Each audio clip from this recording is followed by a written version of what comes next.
Um, there's been a lot of chatter with regards to Tottenham's performance against Manchester City and how they lined up very defensively. What's your thought process on that, Hibzo? Do you think they lined up defensively, or was that an actual attacking ploy from Mourinho? Um, I think my biggest surprise was it probably wasn't as defensive as I was expecting it to be, and as defensive as he's been in other games for the duration of the season. What I mean by that is, I was actually expecting him to pack out the midfield a bit more. Would be my first observation when I looked at the starting lineup, which is again traditional Mourinho fundamentals in terms of you pack out the defense, you pack out the midfield, you make yourself very hard to break down. So my initial surprise with his lineup was that I think he had Højbjerg and Ndombele sitting, and then Moura, Son, Lamela, Kane, right? So my initial surprise was Moura being included instead of another central midfielder. And I'll come back onto the point as to, why I think that didn't give them an advantage in the game, because I think if he'd gone with, he made a half-time substitution where he brought Sissoko on for Lucas Moura, right? And I thought that was really good, really positive half-time substitution. And my question kind of was why he didn't start with that lineup in the first place. I mean, it might have been to do with fatigue. I don't know. I didn't watch the Everton FA Cup match, so I don't know if there were some players who might have had tired legs and therefore he needed to rotate them. But that was my initial surprise when I looked at that lineup was, wow, okay, there are going to be some gaps in midfield which City will exploit early on for the first half. And they did, to be fair. I mean, they created chances. And, people might look at the game and think 3-0, comfortable win for City. City's, form, there's very few Premier League teams that can match them at the moment. My initial take on the game was that Tottenham had a window of opportunity where they could have actually got something from that game. And that window of opportunity was at 0-0, but also at 1-0, where, essentially it was a game of two different styles, right? Styles make games, right? You had Mourinho in terms of his fundamental style being, we set up a defensive block, let the opposition have most of the ball, and we rely on the opposition making mistakes, which we will then capitalize on. Hence the counter-attacking approach. And Pep's obviously being, we control both defensive and attacking elements of the game through possession. So they had opportunity to counter-attack. Where I think the counter-attacking broke down, when you think of, what makes a good counter-attack, and if you deconstruct a counter-attack, they win the ball in transition, which they did. They had good ball carriers to take it out of their own half, which they did. I thought, Lamela and Ndombele did that quite well. The next two stages of a successful counter-attack where they broke down, the first one was, I felt it was quite pedestrian and unorchestrated, which is unlike a Mourinho team in that, it didn't seem as if they exactly knew what they were doing to the counter-attack. The players were in positions where they probably weren't stretching City's defense and midfield enough. That was where I thought, the off-the-ball movement just didn't seem planned. It didn't seem orchestrated. It didn't seem like there was a rhythm to it. So that's where I think they fell down. And then the next point where they fell down in their counter-attack was, the final ball, the end ball, where, on a number of occasions, Ndombele and Lamela both kept onto the ball for too long. I think Lamela had a really good chance in the first half where, Son was in between, I think, either the two centre-backs or one of the centre-backs and the full-back. And he could have literally, split that defence with a 10-yard pass, which would have been worth trying, but I don't think he did. He kept onto it for too long, went out wide. The ball came back inside. On your points, Hibzo, I wanted to kind of ask this to Adil. We kind of discussed this in our analysis, really, with regards to the way City pressed and having their wing backs come into the central midfield to kind of slow that counter-attack down. And then all their midfield kind of got back into place. So don't you think that kind of affected the original game plan? And this is why, say, for instance, the Lamela took too much time because he was stopped from doing that. But I think the City's fullback coming in isn't really for the press, it's for the counter press. So to have players in the right position to read the play once they lose possession. So that's more stopping the transition. But obviously because they are fullbacks, Spurs were quite good at running past them and still creating counter-attacking opportunities. Yeah. The problem was the link up, the combination play just wasn't there afterwards to capitalize on the forward commitment of the four players that were attacking players. Now, I actually think this is Mourinho kind of betraying his instincts, and that's why it didn't flow and didn't go correctly, because Mourinho does not play this style and he doesn't know really how to coach it. So what's happened now is and it shows he is listening to fan pressure, because there's no other reason to try and set up in such a way where you don't get Son coming back as you normally would.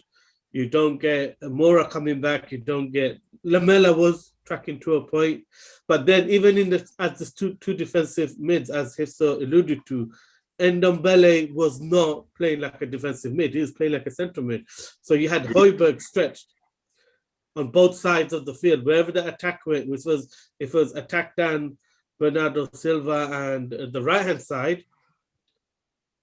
Then you got Højbjerg still the extra man, but then as we saw for the penalty, when he's on the left-hand side through Gundogan and Sterling, it's still Højbjerg there. So he was stretched covering both sides of the field instead of him and Ndombele working in tandem and splitting it.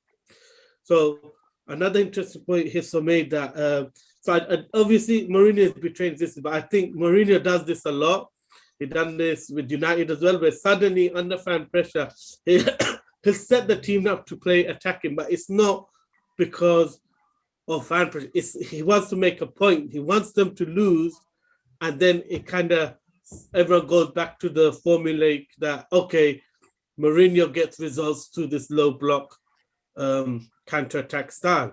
So I remember the games against United, he did the same thing, big game. He'd suddenly allow his team to play attacking, then lose, and then that would be the pretense and the reason for him going back to his status quo, which is, and for a few games, everyone would lay off him again and accept the low block, less exciting football. Yeah, there was a point in his United tenure. I'm sure there was a point in one of the press conferences or interviews where incorrectly he actually pointed that out to the press or even his team to kind of say, we tried your approach, I told you it's not going to work, but he did it just to be stubborn and prove his point, right? Definitely. I disagree with the idea that Mourinho set the team up defensively, but did he do it because he's trying to change the philosophy and become a more attacking team? I don't. I think it was a disingenuine tactic to get the fans back onto accepting that in the future we're going to go back to what I know best, which is this attritional football, counter-attacking with the low block. And because that's the way we're going to win, he's hoping the fans will start to accept it and take the pressure off having to be a more entertaining ball-playing team. Completely agreed, because I thought Tanganga played quite well. I thought his ability to bring the ball out from defence on a number of occasions was really good. Where it then fell apart is whoever he then passed the ball on to, the combination play from there onwards was lacking to make it into an effective counter-attack. It's surprising because, I've seen videos of Mourinho training Tottenham where he has real emphasis on, playing those zip fast passes into the likes of Son, Lamela, quick 1, 2, 3 passes to get it into the final third, expanding your counter-attack, stretching City's defence and midfield. And, that wasn't seen. And, it was clear also those chances, are far, few and far between, because there is a very small gap in window of opportunity where you can maximise or capitalise on a counter-attack. A lot of that actually is down to City, and I've seen better teams, more technical, better players struggle against Pep's teams in the same, because they keep the ball for so long.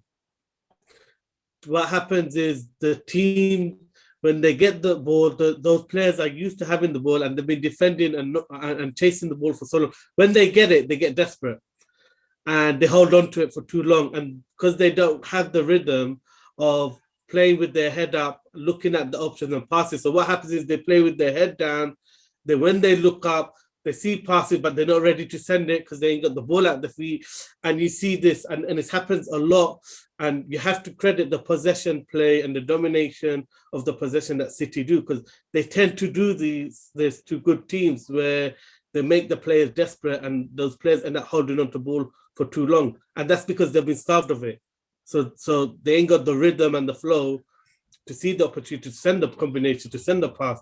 So they hold on, the opportunity goes, and then suddenly you're swamped by 3 or 4 City players. Exactly. And so, a perfect example of that was, just going back to the point I made around, I actually thought the Sissoko substitution at halftime was a good substitution. Personally, I thought, it added some balance to Tottenham's game. He packed the midfield. I think they still had a chance. For the first minutes, up until the 49th minute, they were able to keep that ball with that third central midfielder in play.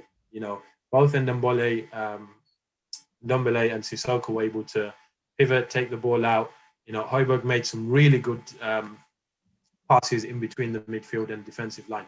That happened for 4 minutes because the Gundogan's first goal came and City's second goal came.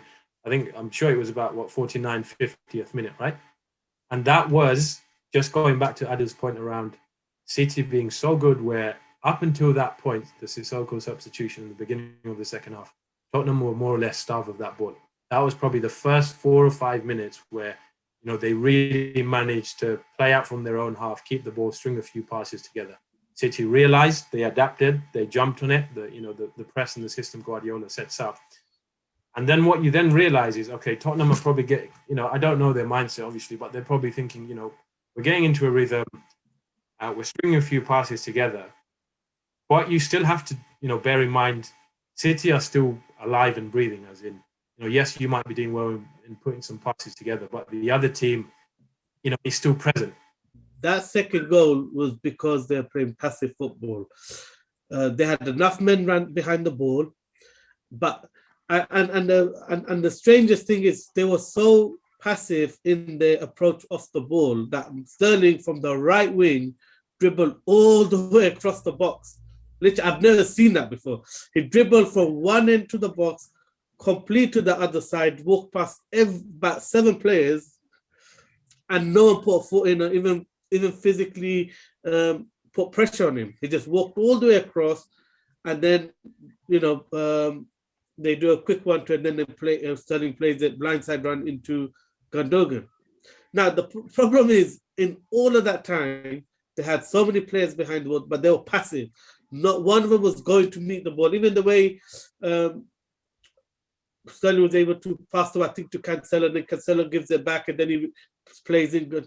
It was all static, passive football where no one is going to close angles down to force a pass to a certain zone that they want. They just stood off, and the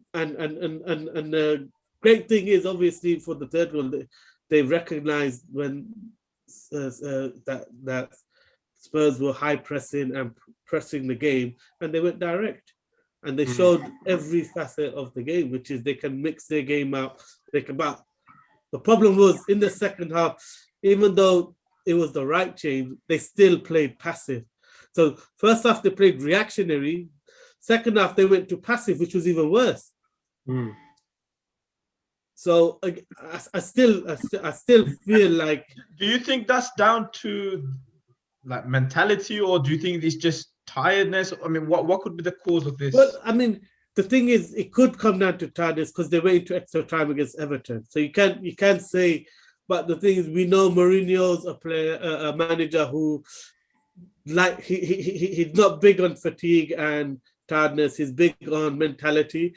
So he likes players to overcome fatigue and any tiredness through mentality. And so I don't think the Sissoko not starting was a fatigue factor reason. Clearly, I think they wanted to be able to beat the press of City by having Ndombele in the defensive mid position. And he did it once. He did go on a run where he beat the press. So as an idea, it was right, but then you lose the off-the-ball work of Sissoko, which against City you need. Yeah. And I was just going to actually add to your point around, Sissoko being the right substitution and, their off the ball approach going from reactive to passive from first half to second half. And I'd agree with that. From what I've said, I think it seems as if this is just going back to the point that we're talking about Mourinho kind of diverting from his fundamentals when it comes to setting a team up, particularly against big teams.